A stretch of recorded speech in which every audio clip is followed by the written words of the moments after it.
Shalom and welcome to another in our series of podcasts from Temple Beth Am, a dynamic center for conservative Judaism in Los Angeles.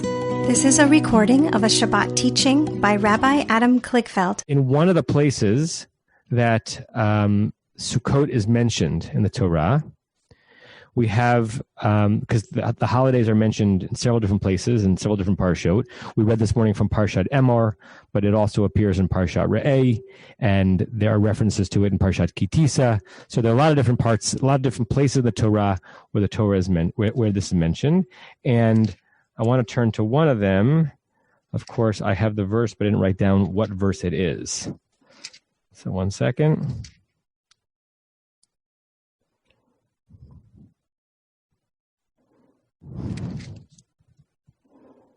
Okay, chapter 34 of the book of Exodus, book of Shemot, verse 22.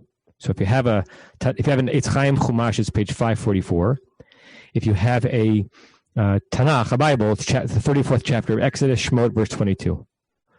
So this is the part of Parshat Kitisa, which the storyline of Parshat Kitisa is the golden calf and the second tablets. But at the end of that, we get one of the run-throughs of the holidays, and each time the holidays are run through, they're described somewhat differently.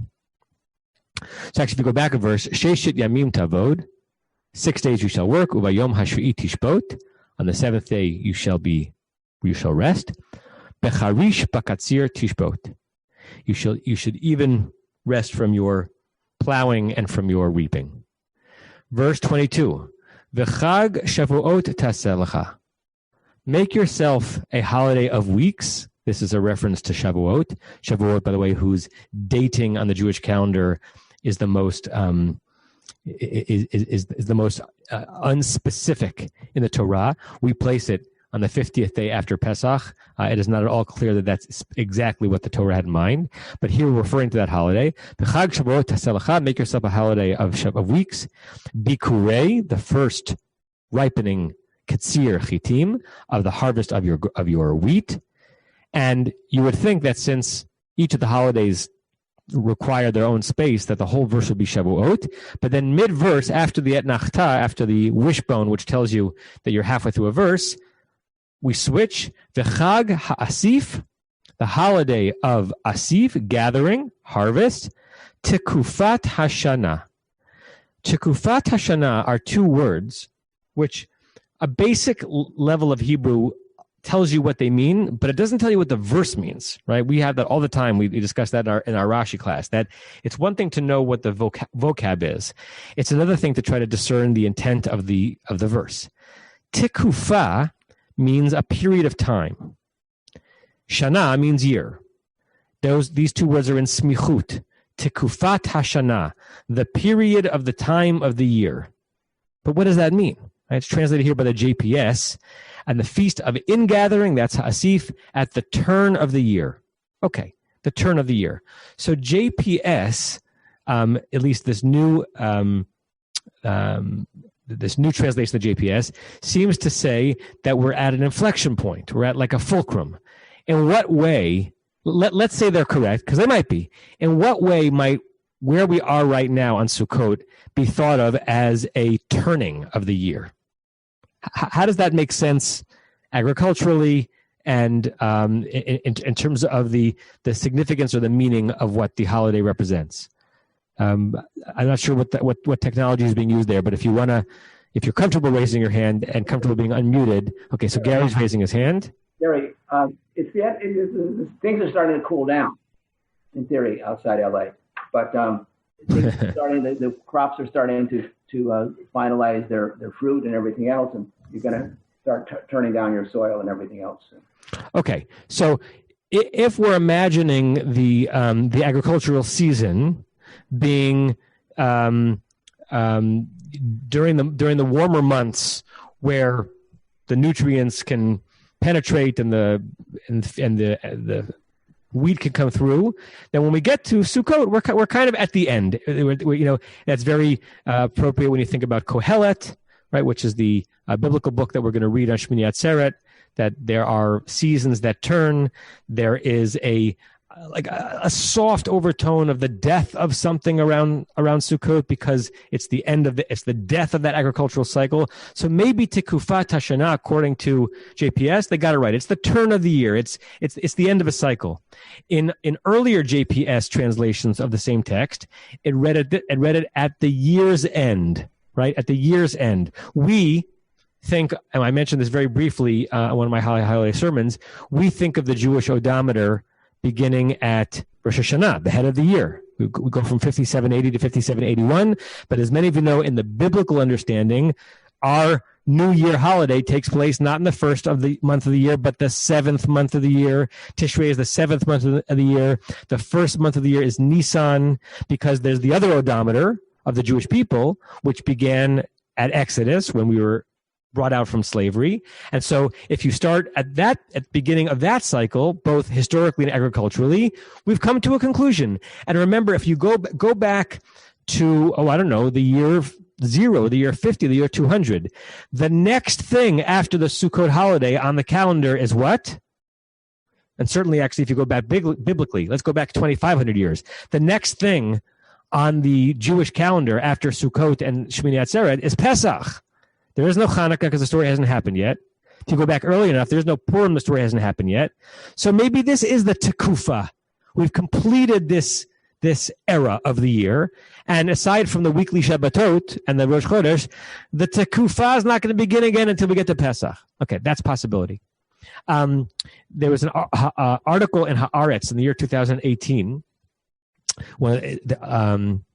One of the Israeli newspapers reported that scientists at Haifa University had reconstructed the contents of one of the last 2 undeciphered Dead Sea Scrolls.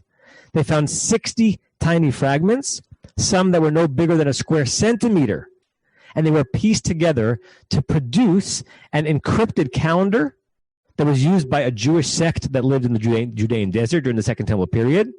And in this now deciphered scroll is the first mention of the word tekufa that we can find, which is used to designate the transition between the seasons. So they use that word tekufa as, again, like an inflection point. We're going from one part of the year to another different part of the year. In rabbinic Jewish law, the word tekufa means a solstice, right? Tekufa tevet is the rabbis were referring to as the winter solstice. It's one of the significant points in the calendar where we move from one season to the next, right? I mean, remember when we were children and we learned that spring begins on March 21st or 22nd, depending on what year you're in, and summer begins on June 21st, and that is related to something specific about where the sun is with respect to the earth.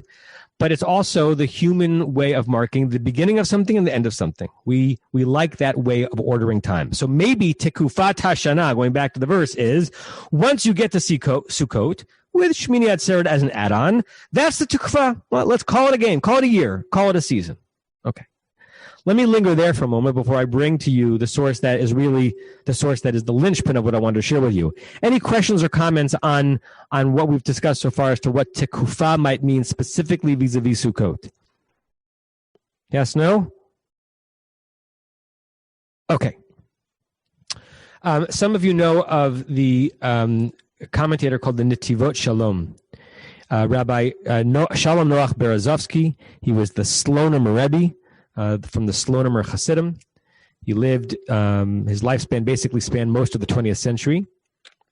And he wrote a wonderful commentary on the Torah called Netivot Shalom, one of the most kind of commonly quoted Hasidic commentaries, at least amongst me and my peers, because it's accessible, it's reasonable, it's and it's beautiful. And he has beautiful insights both into the Torah itself and into I'm not sure he would have used this word, but that's the psychology of human living and interaction. So he says something very interesting about Chag Hasif Tekufat Hashana, reading the text totally midrashically, right? Or may I even say totally Hasidically. Read it the following way, he would say, my friends. Forget about Tekufa, meaning a period of time. Think of Pesach. Adirhu Yivnei Beit HaMakaro. When we get to the tough, Takifhu, same root, Taf Kuf Pei. Taf Kuf Pei can not only mean a season, an era, it can mean might. we say Takiv, who God is a God of strength. Chag ha'asif. What is this holiday of Sukkot? It is the holiday, Chag ha'asif, where we gather up tikufat hashana, all of the strength we're going to need for the year. It's totally violating pshat of the text and totally beautiful. He wants us to imagine that Sukkot is the holiday because of our being exposed to the vulnerabilities of life. If you spent more than a little time in your Sukkot today, you recognize what it means to have to live outdoors without the protection of insulation and air conditioning. If one can get through Sukkot, if one learns the lessons of Sukkot, he would say, that girds you with enough tikifut, enough strength and fortitude to last the entire year. What's interesting about his commentary is that Sukkot is also Zman Simchatenu. So this is the holiday of joy, celebration. V'samachta b'chagecha. And he says underlying that is not a moroseness, but a gravitas to living in the elements, recapitulating the aloneness, the reliance on God, and the vulnerability of the Israelites in the desert, living with a structure that is intended to fall over if there is a heavy wind. If you can get through that week, tikufat hashana, you have the strength that it takes to get through the entire year. So the Slonemer is less concerned in this verse with when this holiday happens, when it begins and when it ends, but more what happens to us while we're celebrating it. The calendar says, read other places in the Torah to find the calendar of the year. This is the spiritual calendar. What is supposed to be happening to us by our observing the holiday of Sukkot? I think this is a lovely way of reading the text in general, even more so this year. Right? This year, where precariousness seems to be hovering everywhere we look. How many times a day have you all said to yourself or to one another, this is precarious, but I'm alive? And when you get to the second half of that sentence, there's a surge. The world seems to be crumbling, but I'm doing okay. We're living through a pandemic, but I've got my health, and I've got, God willing, my family, and I have my well-being. Chag ha'asif tikufat hashana. If you can find a way to celebrate that kind of a moment, then you are gathering strength moving forward. I remember, starting in April at some point, rabbis and cantors around the country started to dread the season.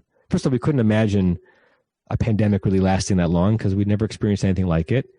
We did Pesach, at the last minute, everyone just throwing everything they had at that holiday, but we figured that was the last time we were really going to have to do something so different than usual. We were totally dreading Yamim Noraim. In fact, there were many rabbinic puns out there saying that this year, the Yamim Noraim, the days of awe, would really be Norah. Remember that Norah in Hebrew can mean not only something that is deserving of awe, but awful. And what works that way in English as well. That's what that word means, awful, right? That these might be indeed Yamim Noraim. Just a debacle of a celebration of a Jewish year. And what's fascinating for me, and I say this as a rabbi and as a Jew, and I'm thinking even of the bar mitzvah this morning, they have become Yamim Noraim. These have been days of awe. Awe for what can be produced in trying circumstances. Awe at the patience that people can extend to one another and the graciousness. Awe at the creativity and the inventiveness of the Jewish people and of all people to come to terms with producing something of significance in limited circumstances. And I hope you, am deriving strength from this. I have experienced this whole season, and now we're at Sukkot, as being Chag Ha'asif Tikufat Hashana, a holiday in which my understanding of what it means to observe it now is gathering my strength that will hopefully sustain me for the rest of the year. So the Slonemer could not have predicted Sukkot 2020. And I don't know if there's a particular moment in his life that had him associate Sukkot with this notion, but I'll never read that verse the same way again. Right? The first half of the verse, Shavuot, yes, that is about the first fruits. Sukkot, get ready for the winter. Sukkot, you're a squirrel gathering nuts. Sukkot, look around you and bank in your emotional and spiritual reservoir. The things that you've witnessed in others, the things that you've witnessed in yourself that are going to fill you up for whatever may come next until we, wait for it, are born again at Pesach. Because Pesach is the next Tikufat Hashanah, where the seasons begin again. Pesach is rebirth. Pesach is Exodus. Pesach is things beginning again. That's waiting for us, but it's a long winter until we get there. So I'm so grateful to the Slonemer for that insight. Thoughts, comments, reactions. We certainly are late enough in the night that we can go straight into Mari, but if there are reactions to the Slonemer's teaching or anything that I've said, I'd love to hear them. Going once? Going twice? Shalom al Yisrael. So I wish you a good Shabbos and a good Yontif on that note, and I do hope that there have been aspects of this season and this holiday where you feel like you're gathering strength that will last you through this kind of endless year that is not changing anytime soon. You have been listening to another in our series of podcasts from Temple Beth Am, a dynamic center for conservative Judaism in Los Angeles. If you enjoy these podcasts, we invite you to write a review on the Apple Podcast site or wherever you get your podcasts. For more information about Temple Beth Am Los Angeles, go to tbala.org.